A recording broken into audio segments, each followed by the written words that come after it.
అందరికీ good afternoon. Sir చెప్పినట్టు క్లాస్లో ఫస్ట్ బెంచ్ వాళ్ళు ఉంటారు, లాస్ట్ బెంచ్ వాళ్ళు ఉంటారు. అందులో ఫుల్ సక్సెస్ అయిన వాళ్ళు ఫస్ట్ బెంచ్లో ఎంత ఉంటారో, ఆ లాస్ట్ బెంచ్లో 10th ఇంటర్ వరకు ఫెయిల్ అయిన క్యాండిడేట్ కూడా అంతే సక్సెస్ అవుతారు అనే దానికి ఎగ్జాంపుల్ నేనే.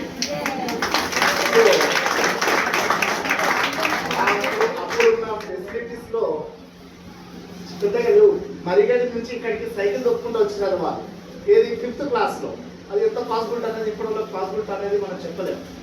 సో ఆ రోజుల్లో మాకున్న పరిస్థితులలో మేము చదువుకోవడం అనేది చాలా కష్టంతో కూడుకున్న విషయం. కూర్చొని చదువు అంటే అప్పుడు కూడా మనకు కూడా దాని మీద ఇంట్రెస్ట్ ఉండకపోయేది. సో మేము 10th అయిపోయినాక ఏంటంటే ఇంటర్లో ఫెయిల్యూర్ని చూసాం. ఫెయిల్ అయిపోయినాక ఏంటంటే పోయి ఇంగ్లీషే ఫెయిల్ అయింది. ఎందుకంటే అప్పుడు మాకు 6th నుంచి స్టార్ట్ అయ్యేది. తీసుకొచ్చి ఇక్కడ ఈ స్కూల్లో వేసేసారు. మాకు ఇక్కడ బేసిక్స్ చెప్పేటోళ్ళు లేదు. ఆల్రెడీ బుక్స్ ఇచ్చేసారు చేతికి.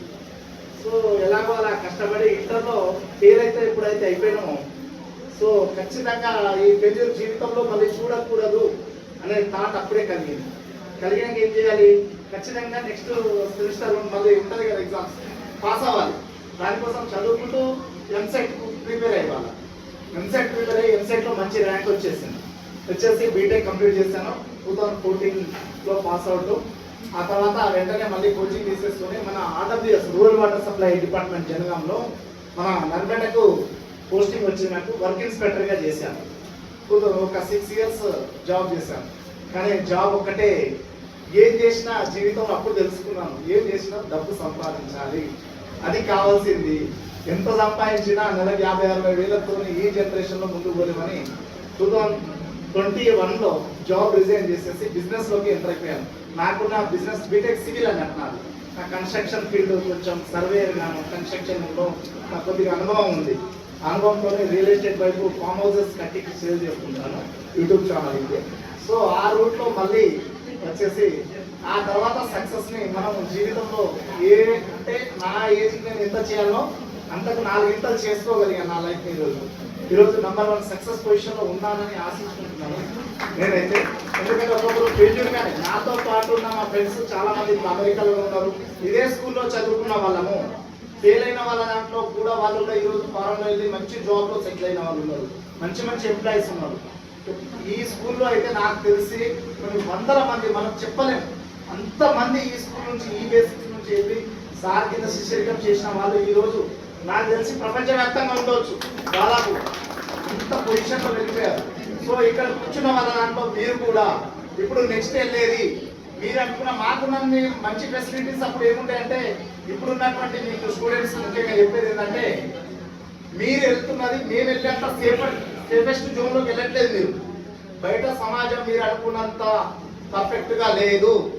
సో మీరు ఇక్కడ నుంచి వెళ్ళినాక సిటీలో ఉన్న కల్చర్కి అలవాటు అవ్వాలి. అక్కడ ఇంటర్మీడియట్, అక్కడ ఒక రూమ్లో పక్కన మంది ఇంటర్ వరకు చదువుతారు. కానీ బీటెక్ వెళ్ళాక అసలు స్టార్ట్ అవుతుంది మీకు సినిమా. ఎలా ఉంటుందంటే, ఈ ఫ్రీడమ్కి అలవాటు అయిపోయి చాలా బయట డ్రగ్స్ లాంటి చాలా ఉన్నాయి. సో మిమ్మల్ని చెడగొట్టడానికి ఎన్నో శక్తులు, ఎందుకంటే మీరు ఎదుగుతున్నారు కదా. ఒక చిన్న మంచి మొక్క, మంచి ఫ్లవర్ ఏదైతే ఉందో దాన్ని మనం ఫస్ట్ తెంపుకోవడం జరుగుతుంది. అలాగే మీలో ఉన్న మంచి లక్షణాలు ఏవైతే ఉన్నాయో వాటి మీద అటాక్ చేయడానికి చాలా వ్యక్తులు ప్రయత్నాలు చేస్తుంటారు. మీ పక్కనే ఉండవచ్చు వాళ్ళు, కానీ మీకు అర్థం కాకపోవచ్చు. కానీ వాటన్నిటినీ మీ మంచి మనసుతోని గ్రహించి మీకు ఏదైతే మంచి జరుగుతుందో అనుకుంటారో దాన్ని మలుచుకొని ఒక మంచి స్థాయికి వెళ్ళాలి. తప్పకుండా అందరూ, ఎందుకంటే కొంచెం వెనుకబడిన వాళ్ళకి ఏంటంటే ఆలోచన, మేము వెనుకబడి ఉన్నాము ఇప్పటి వరకు, నెక్స్ట్ ఖచ్చితంగా మేము ముందుకెళ్ళాలి. ముందుకెళ్తే మీ భవిష్యత్తు, మీ తరము, మీ పిల్లల తరము, తరతరాలు మీకు చెప్పుకునే ఒక గుర్తింపు రావాలంటే మీరు ఖచ్చితంగా ఎప్పటికప్పుడు మంచిని గ్రహిస్తూ వాటిని నేర్చుకుంటూ ఆ మంచి రూట్లో ఒక మంచి మార్గం వైపు వెళ్ళాలని మంచి మనసుతో ఆశిస్తున్నాను. Thank you. ఈ మధ్య ఎలక్షన్లో మరిగడి సర్పంచ్గా ఎన్నిండు తను కూడా శ్రీనివాస్